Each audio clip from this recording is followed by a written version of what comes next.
In Life Experiment Part E, I demonstrated how the abstractions created by a mentally ill, predatory elite don't apply to them. These abstractions that the elite created restrict and harm your life, not theirs. And through the Helsinki syndrome and the Milgram's, Pavlov, and Bernays effects, we all demonstrate symptoms of insanity ourselves. We have been essentially kidnapped at birth, and at birth, forced into participation in this corrupt pretonomic system.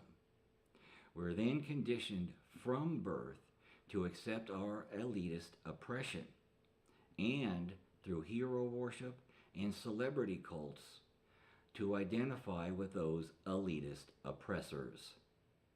We blindly follow the orders of those we perceive to be in authority. The elite manipulate us through symbolism and buzzwords to obtain automatic, knee-jerk reactions from us, and then exploit us based upon those automatic reactions. Both the liberal and conservative elite do this to their own respective followers. Many never come to realize that this is unnatural. This isn't how humanity was meant to live.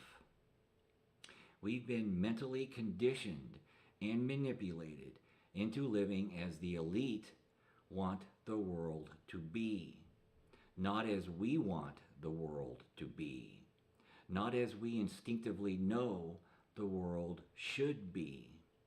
This is pretonomics, and it leads to both unnatural, emotional, and physical stresses.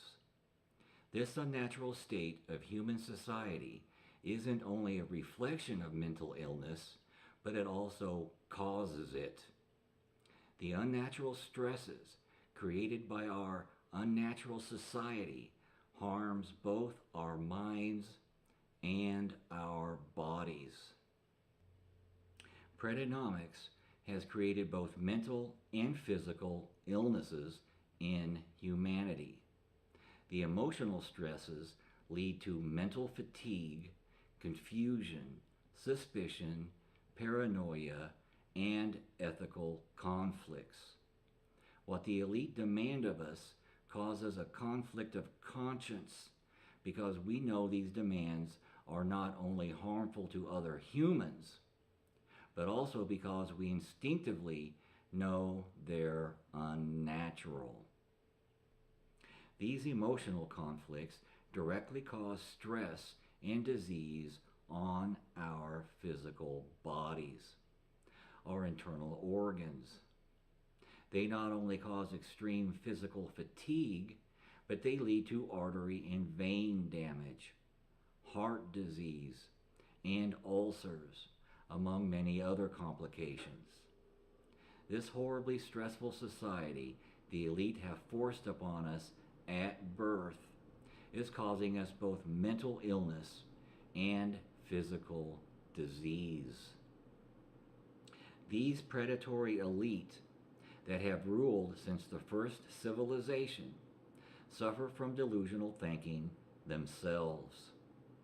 Their actions and behavior demonstrate clinical mental illness.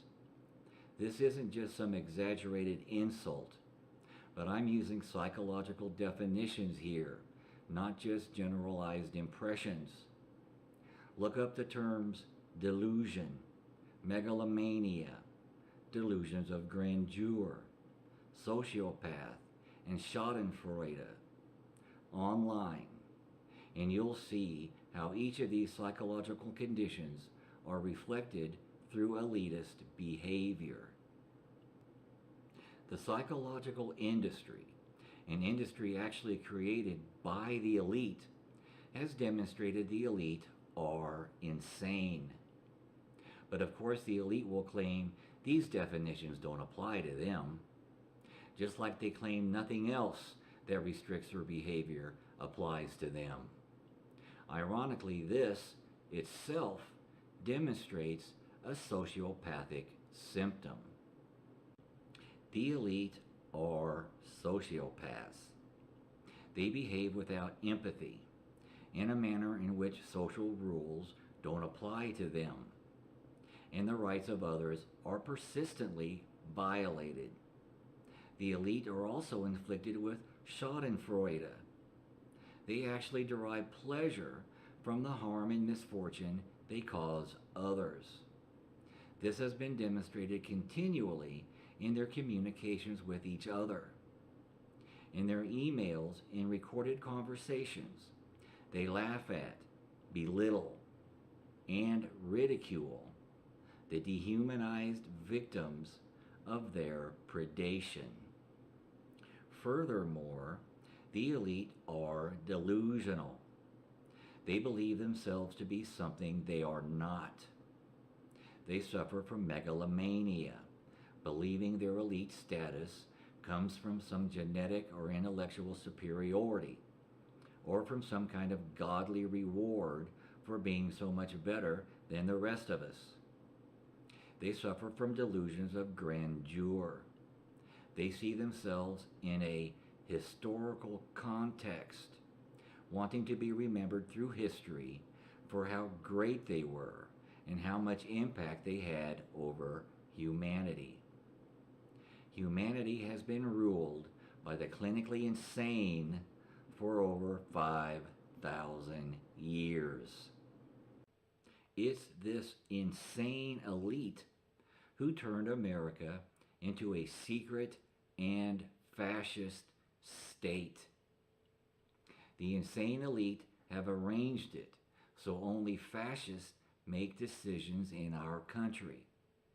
It's they who authorized only the hiring and appointing of predatory fascists to run our country. Only fascists decide who gets security clearances, and only fascists get security clearances. Fascists have been allowed to take over the mainstream media, local and state police agencies, state and local governments, the IRS, the CIA, the FBI, the TSA, Homeland Security, the U.S. military, Congress, and the presidency. And fascists control our entire economy. I never authorized any of this. Did you? I can't condemn people for falling for this crap. I fell for it myself for decades. Man, that economics sure is a complicated subject. Well, no, it's not. What they're teaching you isn't economics, it's capitalism. And yes, capitalism is very complicated, but economics isn't. The elite have created this absurd, complicated economy to confuse and oppress us. The predatory fascists have overly complicated everything. No wonder no one can agree on anything. Simplification is essential in unifying purpose. Stop following the 5,000-year-old lies of the elite. The only people who aren't led by fascists and predators are those who aren't led at all. Our American fascist elite is spreading their style of fascism throughout the world. Just as the northern slave owners won the American Civil War, the American fascists won World War II and continue to wreak havoc throughout the entire world in our name. Again, I never authorized any of this. Did you? And the fascists within the science and technology industries have become willing and adamant allies and enforcers of this fascist elitism. The police state technologies and surveillance society are created by science. Neither the elite nor technology and science has the right to dictate the direction of all of humanity. Stop leading humanity into environmental disaster and the police state. Stay the hell out of my life. Why hasn't the scientific community come right out and denounced these fascist technologies? Poll takers, statisticians, researchers, psychiatrists, lawyers, engineers, doctors, scientists, CEOs, and rich people aren't gods. Stop bowing down to them. Quit following the insane into a perpetual state of elitist slavery and environmental disaster. In the next installment, entitled Life Experiment Part G, Science Has Gone Insane, I'll detail further how science and technology have been taken over by mad scientists and insane industrialists who are making decisions for all of humanity that they have no right to make. Please share this video and my equalism channel with as many non-predators, with as many equalists as you can. Thanks.